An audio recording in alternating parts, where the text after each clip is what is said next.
As Karen walked through the antique shop, her eyes were drawn to an elaborate display in the far corner. The shelves were lined with ancient artifacts, each more mysterious and sinister than the last. But it was the Ouija board on the center shelf that captured her attention.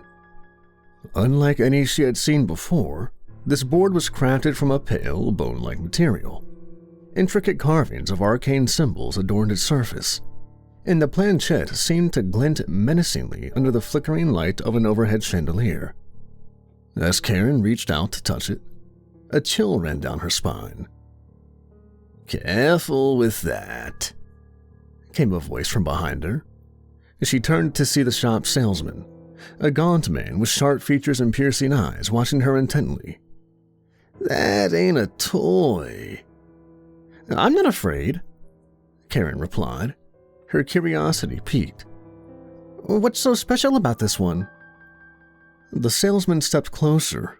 His expression was serious. "That board is made from human bones," he said, his voice low and grave. "It was crafted by an ancient cult, using the remains of a powerful sorcerer executed for necromancy. They believed the sorcerer's spirit could be bound within the board, granting it immense power." Karen felt a thrill of both excitement and apprehension. "Why would someone make such a thing?" "To harness the sorcerer's power, or to control his spirit," the salesman explained. "But it's dangerous. The spirit within it is malevolent, and those who use the board risk unleashing his wrath."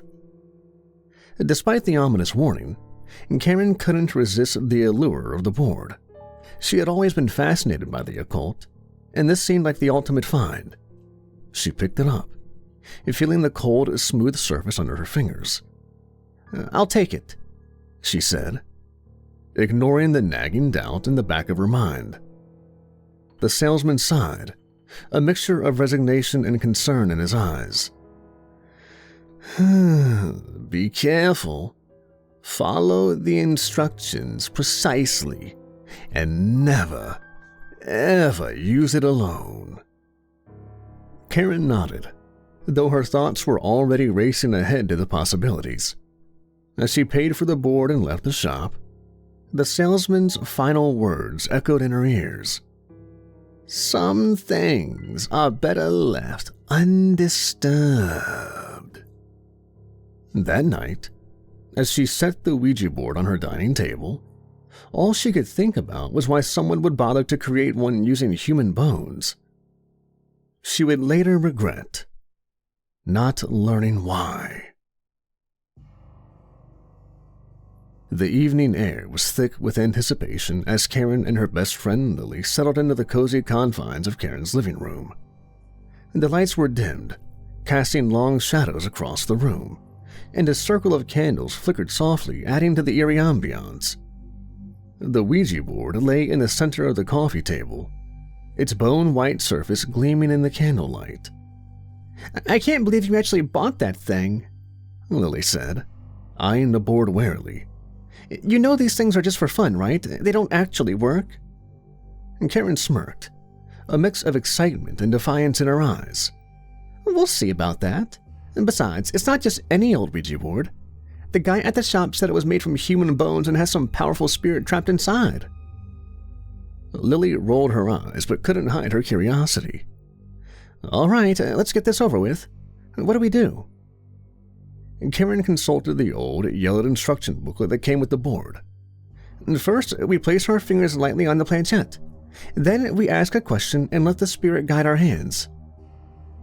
They positioned themselves around the table, each placing 2 fingers on the planchette. The atmosphere grew tense as Karen took a deep breath. "Is there a spirit who wishes to communicate with us?" For a few moments, nothing happened. The planchette remained still, and the only sound was the crackling of the candles. Then, slowly, the planchette began to move. Karen and Lily exchanged wide-eyed glances as it glided across the board, spelling out a chilling response. Y-E-S.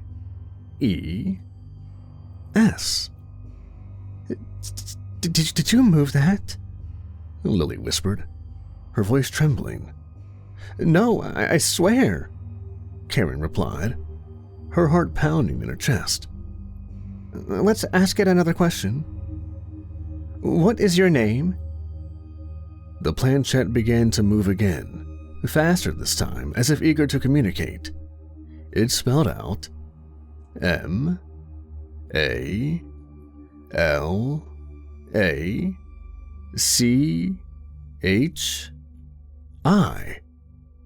Malachi, Karen repeated, the name sending a shiver down her spine. "What do you want?" The planchette zipped across the board, spelling out a single word: F-R-E-E. Suddenly, the room grew colder, and the candles flickered violently. A gust of icy wind swept through the room, extinguishing the flames and plunging them into darkness. Karen and Lily gasped, their fingers still on the planchette, which now felt ice cold. "This isn't funny, Karen," Lily said, her voice shaking. I think we should stop." But Karen was transfixed, a mixture of fear and fascination holding her in place. "We need to know more. Malachi, how can we free you?" The planchette moved with a speed and force that made her fingers ache. It spelled out B-L-O-O-D. A sudden, loud crash echoed from the kitchen, making them both jump. Karen's cat, Midnight, hissed and darted out of the room. The candles flared back to life on their own, casting an ominous glow over everything. Karen and Lily stared at each other, realizing they had unleashed something far more sinister than they had anticipated. "We need to end this," Lily said urgently, pulling her hands away from the planchette. Karen hesitated, but eventually nodded, removing her fingers as well. "Goodbye, Malachi," she said, hoping to close the session properly. But the planchette moved on its own. It spelled out a final, chilling message. T-O-O-L-A-T-E. The candles went out again, leaving them in the pitch black. The temperature in the room plummeted, and they could hear faint, sinister whispers surrounding them. Karen fumbled for her phone, using the flashlight to find the switch for the overhead lights. When the lights flickered on, the room was in disarray. Furniture was overturned, books were scattered, and the Ouija board lay on the floor, the planchette still moving slightly. Karen picked up the board, her hands trembling. "We've got to get rid of this thing," she said, her voice filled with fear. Lily nodded, her face pale. "Tomorrow, first thing." As they tried to clean up the mess, the weight of their mistake settled heavily on them. Karen couldn't shake the feeling that they had crossed a line that night. A line that couldn't be uncrossed. And as she lay in bed, staring at the ceiling, the whispers from the living room seemed to follow her, a haunting reminder of the spirit that they had unwittingly set free. Over the next few days, the atmosphere in Karen's home grew increasingly oppressive. It started with small things, lights flickering, doors creaking open on their own, and cold drafts that seemed to come from nowhere. Karen tried to brush it off as her imagination, but the unease gnawed at her. One evening, while reading in the living room, a framed photo of her family fell from the mantel and shattered on the floor. Startled, Karen picked it up and noticed that the glass was cracked in a way that seemed to spell out the letters M and A. She shivered, recalling the name spelled out on the Ouija board. Malachi. Unable to ignore the growing sense of dread, Karen decided to seek help. She visited Dr. Raines, a local demonologist known for his expertise in the occult.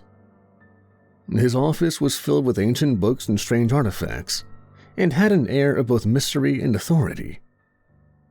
"Tell me everything," Dr. Raines said, his eyes serious and focused. Karen recounted the events of the night she and Lily used the Ouija board, describing the messages, the sudden cold, and the unsettling phenomena that followed. Dr. Raines listened intently, nodding. "This is more than a simple haunting. The board you describe is an artifact of significant power, especially given its macabre construction. The spirit you contacted, Malachi, was likely a sorcerer in life, and his malevolence has only grown in death. What can I do? Karen asked, desperation creeping into her voice.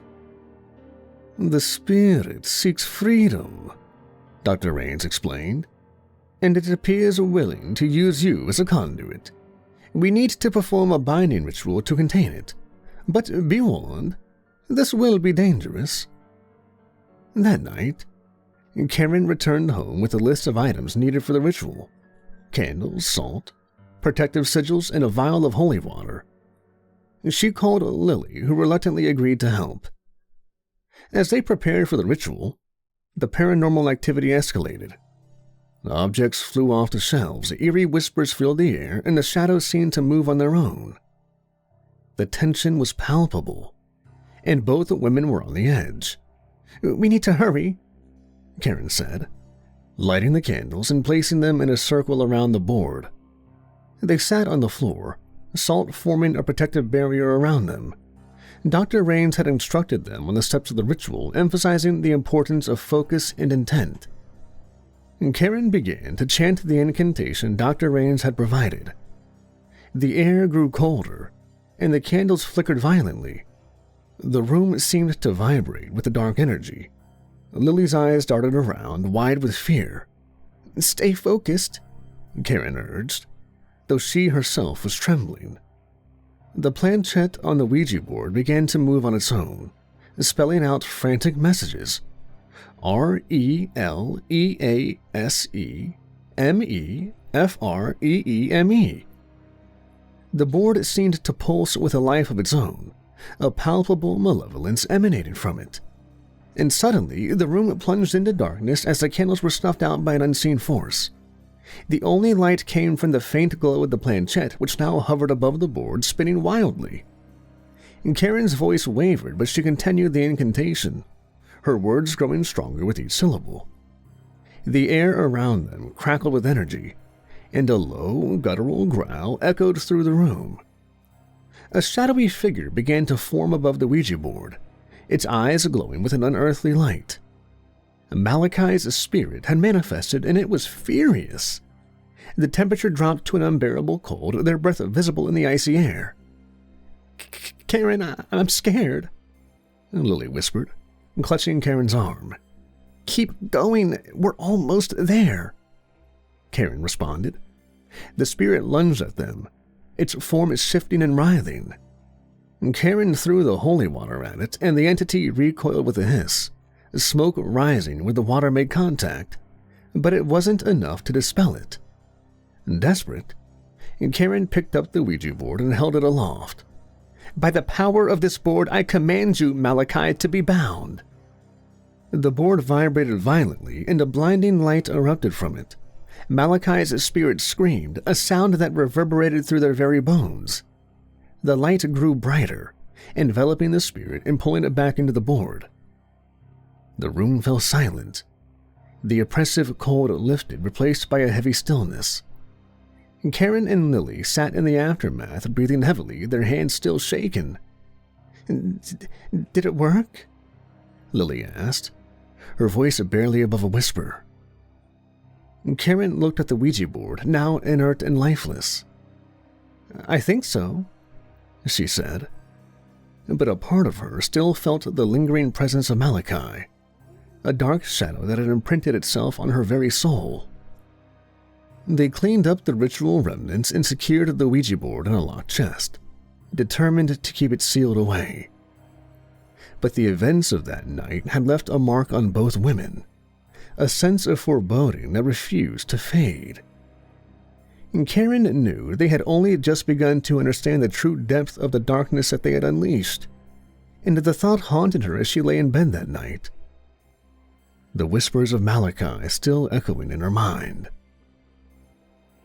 The following days brought a fragile sense of normalcy to Karen's life, but the tension lingered like a shadow. The Ouija board remained locked in the chest, and Karen made sure to avoid any further interaction with it. Yet the haunting continued in subtler, more insidious ways. Karen's dreams were plagued by visions of Malachi, his dark form always looming at the edge of her consciousness. One evening, Karen came home to find her apartment in disarray. Drawers were pulled out, their contents strewn across the floor. Her cat, Midnight, was hiding under the couch, hissing and terrified. The sight sent a chill down her spine. "Lily?" Karen called, hoping her friend had stopped by, though she knew it was unlikely. She cautiously stepped further into the apartment, her heart pounding. She found her bedroom door slightly ajar, and as she pushed it open, she saw it.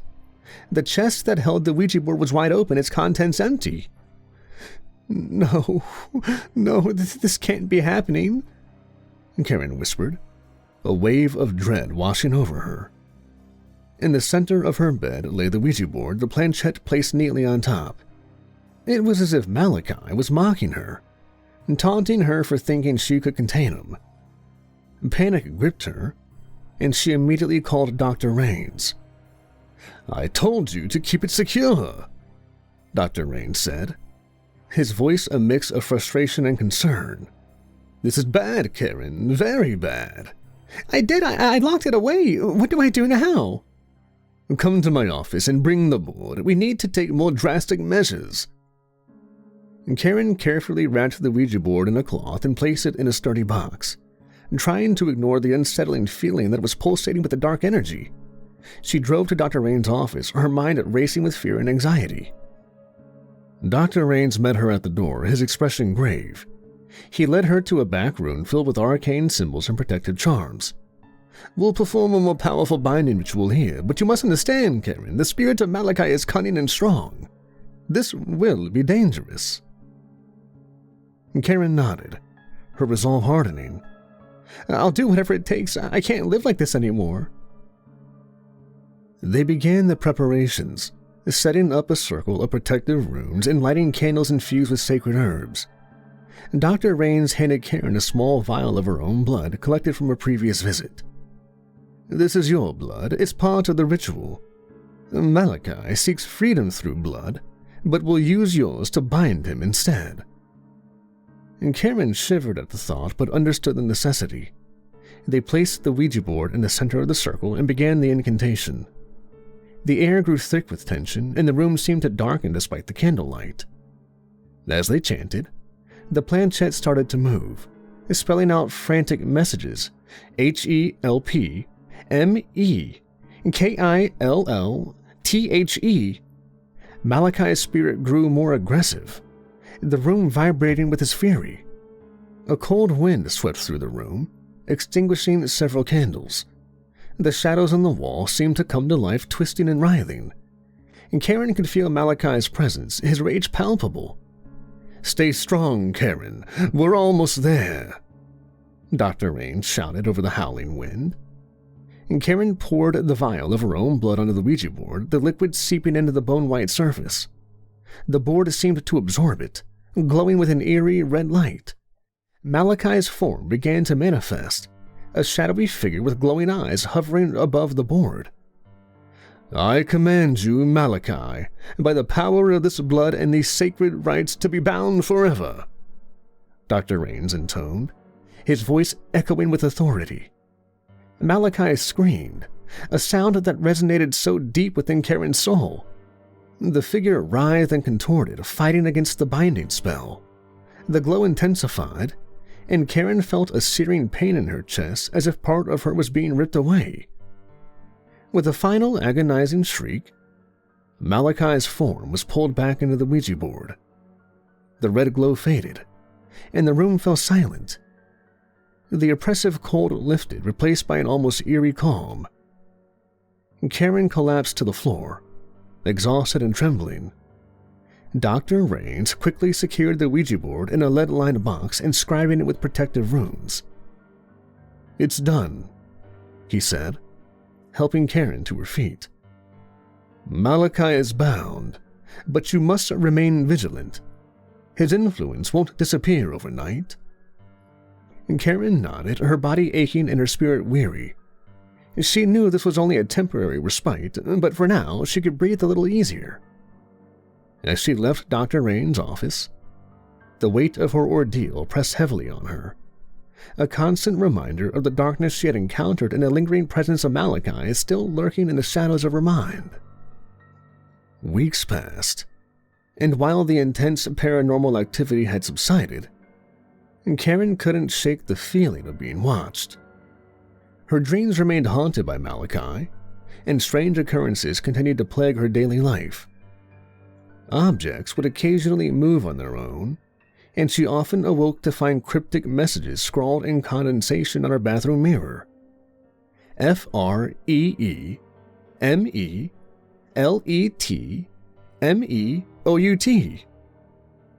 One night, Karen was jolted awake by a loud crash. She sat up in bed, her heart racing, and listened intently. The noise had come from the living room. She grabbed her phone and crept down the hallway, the dim light casting eerie shadows on the walls. As she approached the living room, she saw the lead-lined box containing the Ouija board lying open on the floor. The protective runes had been scratched off and the board was missing, and panic surged through her. "No," she whispered, dread tightening her chest. She heard a low, guttural growl behind her. Whirling around, she came face to face with Malachi's spirit, now more tangible and terrifying than ever. Her eyes glowed with a malevolent light, and his form flickered in and out of visibility, like a dark shadow fighting to solidify. "Foolish girl," Malachi hissed, his voice echoing unnaturally. "You thought you could bind me? Oh, but you are a pawn in my game." Karen stumbled backward, her mind racing. "What do you want from me?" "Your blood," Malachi snarled. "Your soul. Release me and I may spare you." Karen's survival instinct kicked in. She ran to the kitchen, grabbing a sharp knife for protection, though she knew it would do little against the spirit. Malachi followed, his form gliding through the air effortlessly. She reached for her phone, dialing Dr. Rains with trembling fingers. The call went to voicemail. "Dr. Rains, it's Karen. Malachi is loose. The board." Her message was cut off as the phone was yanked from her hand by an unseen force and smashed against the wall. Malachi advanced, his presence overwhelming, and Karen's thoughts flashed to her vial of blood they had used in the previous ritual. She needed to find a way to use it again, to turn his power against him. In a desperate move, Karen bolted to her study, where she kept her research on the occult and the notes from Dr. Rains. Malachi's form grew more distinct, his anger palpable. "You cannot escape me," he said, the walls vibrating with rage. Karen rifled through her desk, finding the vial of her blood and the protective charms she had stashed away. Her hands shook as she drew a protective circle on the floor with salt and placed the charms around it. She stepped inside, clutching the vial tightly. Malachi appeared at the doorway, his form solidifying. "This will not save you." Karen took a deep breath, holding the vial up. "By my blood I bind you, Malachi. By my will I command you to be sealed once more." Malachi lunged at her, but the protective circle flared to life, a barrier that halted his advance. He howled in fury, the sound almost deafening, and Karen began to chant the binding spell, her voice growing stronger with each word. The room shook violently as Malachi thrashed against the barrier, his form flickering. The energy around them crackled and the air grew cold. Karen's focus sharpened, her fear giving way to determination. "By the power of my blood, by the strength of my spirit, I command you, Malachi, to be bound." She poured the vial of blood onto the floor within the circle, the liquid glowing with a supernatural light. The glow intensified, enveloping Malachi's form. He screamed, a sound of pure agony, as the light pulled him toward the center of the circle. No, you cannot do this. His form being torn apart by the force of the spell. And Karen continued to chant, her voice unwavering. The glow grew blindingly bright, and with a final ear-splitting scream, Malachi was sucked back into the Ouija board, which appeared in the center of the circle, now cracked and smoking. The room fell silent, the oppressive energy lifting. And Karen collapsed to the floor, exhausted but victorious. She stared at the damaged Ouija board, her breathing ragged. It was over. For now. As she lay on the floor, trying to catch her breath, her phone buzzed. It was a message from Dr. Rains. On my way. Stay strong. And Karen managed a weak smile. She had faced Malachi and survived. But she knew deep down that this battle had left scars and the shadows of the past would always linger. A reminder of the darkness she had encountered. The days following the climactic encounter with Malachi were a whirlwind of recovery and reflection for Karen. Dr. Rains arrived shortly after her ordeal, finding her exhausted but resolute. He inspected the cracked Ouija board with a mixture of relief and concern. "You did well, Karen," Dr. Rains said, his voice gentle but serious. "But this board is still dangerous. We needed to destroy it completely." Karen nodded, her eyes lingering on the fractured board. "How do we do that?" "There is a ritual to neutralize its power and render it harmless, but we must act quickly before any residual energy can escape. I would have performed this earlier, but I didn't think Malachi was so strong." They gathered the necessary items: purified water, a ceremonial dagger, and a sacred fire pit located at the edge of town, where many ancient rituals had been performed for centuries. Karen felt a strange sense of déjà vu as they prepared for the final step in containing Malachi's malevolent spirit. The night was dark and clear as they arrived at the fire pit, a circle of stones surrounding a deep charred basin. The air was crisp, and the sounds of the forest around them seemed to hold their breath, as if nature itself was aware of the importance of this moment. Dr. Rains set the Ouija board in the center of the pit and began chanting in an ancient language. Karen watched as he drew symbols in the air with a ceremonial dagger, the blade glinting in the firelight. She poured the purified water over the board, the liquid sizzling as it made contact with the bone-like surface. "The sacred flames will cleanse the board," Dr. Rains said, lighting a bundle of herbs and tossing it into the pit. The flames roared to life, casting an eerie glow over the clearing. Karen stepped back, her heart pounding. As the flames consumed the board, she felt a strange mixture of sadness and relief. The fire crackled and popped, the symbols on the board glowing briefly before disintegrating into ash. "By these flames we purify this vessel," Dr. Rains intoned. "By our will we banish the darkness within." The fire blazed higher, and a sudden gust of wind swirled around them. Karen could almost hear Malachi's anguished scream carried on the wind, a final desperate cry as his essence was eradicated. The flames gradually died down, leaving nothing but a pile of smoldering ashes. "It's done," Dr. Rains said, wiping sweat from his brow. "Malachi is gone for good." Karen let out a shaky breath, feeling the tension drain from her body. "Thank you, Dr. Rains. I don't think I could have done this without you." He smiled kindly. "You showed great courage, Karen. Many would have faltered, but you faced the darkness head-on."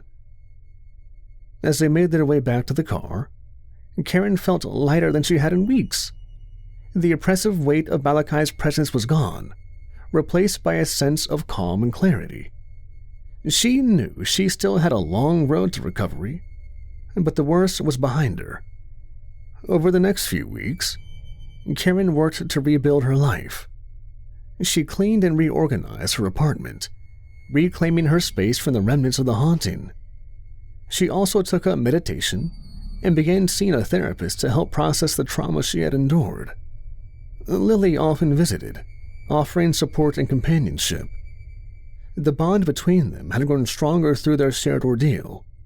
One evening, they sat on Karen's balcony sipping tea and watching the sunset.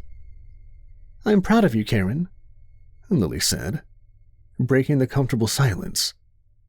"You faced something terrifying and came out stronger." Karen smiled, feeling a warmth in her heart. "I couldn't have done it without you, Lily. You were there for me when I needed you most."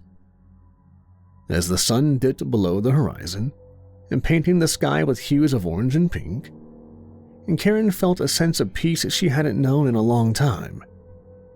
She knew there would still be challenges ahead, but she was no longer afraid. The darkness had been vanquished, and she was ready to embrace the light. One day, Karen received a package from Dr. Rains. Inside was a small, intricately carved box with a note. "For your protection, should you ever need assistance again, you know where to find me." Karen opened the box to find a collection of protective charms and a book on advanced demonology. She smiled, feeling a sense of closure. She placed the box on her shelf, a reminder of the strength she had discovered within herself. As she stood in her living room, looking around at the life she had reclaimed, Karen knew she wasn't alone. She had friends, her newfound knowledge, and the confidence that she could face whatever came her way. And with that, she turned the page on this dark chapter of her life, ready to move forward with courage and hope. Months had passed since Karen had faced Malachi and emerged victorious. Life had returned to a semblance of normalcy, and she was beginning to believe that the nightmare was truly behind her. She had resumed her daily routines, found comfort in the support of her friends, and even started dating again. One evening, after a pleasant dinner date, Karen returned home to find a small package on her doorstep. It was wrapped in plain brown paper with no return address. Puzzled, she carried it inside and placed it on the kitchen table. She carefully unwrapped the package, revealing an old leather-bound book. There was a note tucked inside the cover. "Thought this might interest you. A friend." Curiosity piqued, Karen flipped through the book. It was filled with ancient rituals and spells, written in a language she didn't recognize. As she examined it, a particular page caught her eye. It depicted a binding ritual strikingly similar to the one she had performed with Dr. Rains, but with one significant difference: a final step that had been omitted from the ritual. Her heart began to race as she read the translation at the bottom of the page. To fully seal the malevolent spirit, the vessel must be destroyed at the place of origin. A sinking feeling settled in her stomach. And could it be possible that their ritual had been incomplete? She grabbed her phone and called Dr. Rains again, her voice urgent. "Dr. Rains, I have found something. A book that suggests we missed a crucial step in binding Malachi." There was a long pause before Dr. Rains responded, his voice grave. "Karen, where did you get this book?" "It was left on my doorstep. There's no return address, just a note saying it was from a friend." Dr. Rains sighed. "Oh, I need to see this book. Come to my office immediately."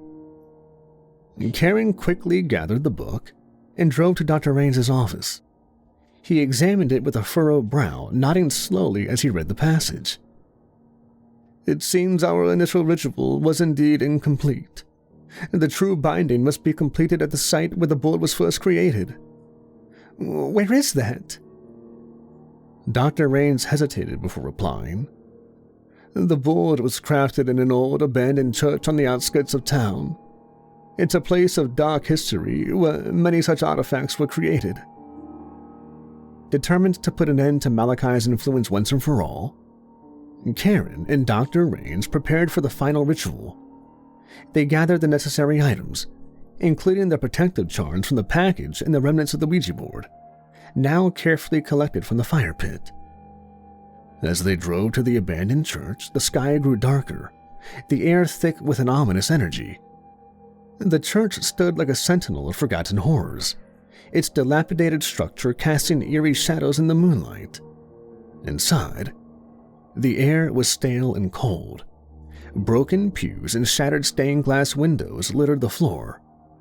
At the altar, they set up the ritual circle and placed the Ouija board fragments in the center. Dr. Raines began the chant, the ancient words echoing throughout the empty hall, and Karen joined in, her voice strong and determined. As they chanted, the air grew colder and the shadows around them seemed to pulse with a life of their own. And suddenly, a fierce wind whipped through the church, extinguishing their candles. In the darkness, Karen felt a familiar chilling presence.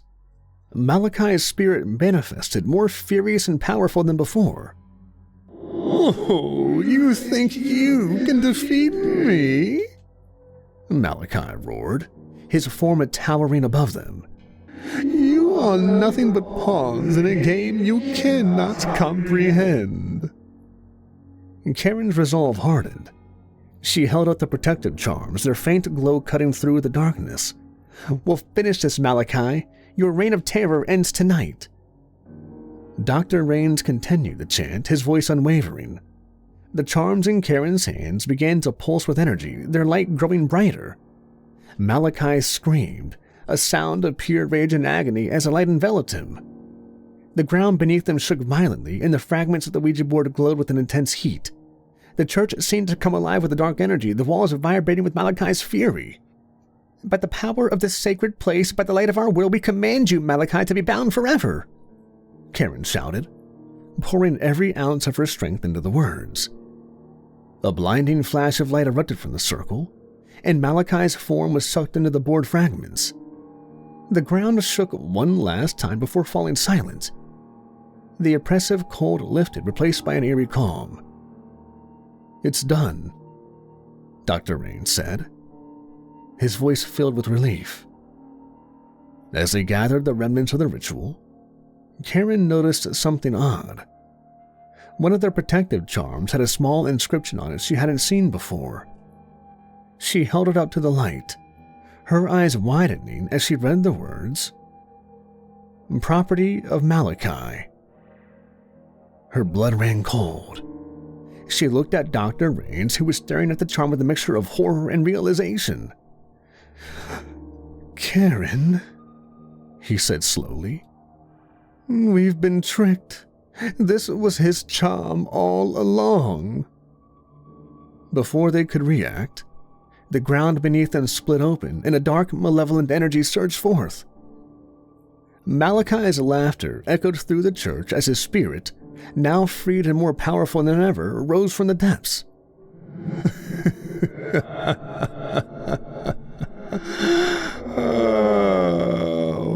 "Oh, you cannot bind me," Malachi sneered, his form solidifying.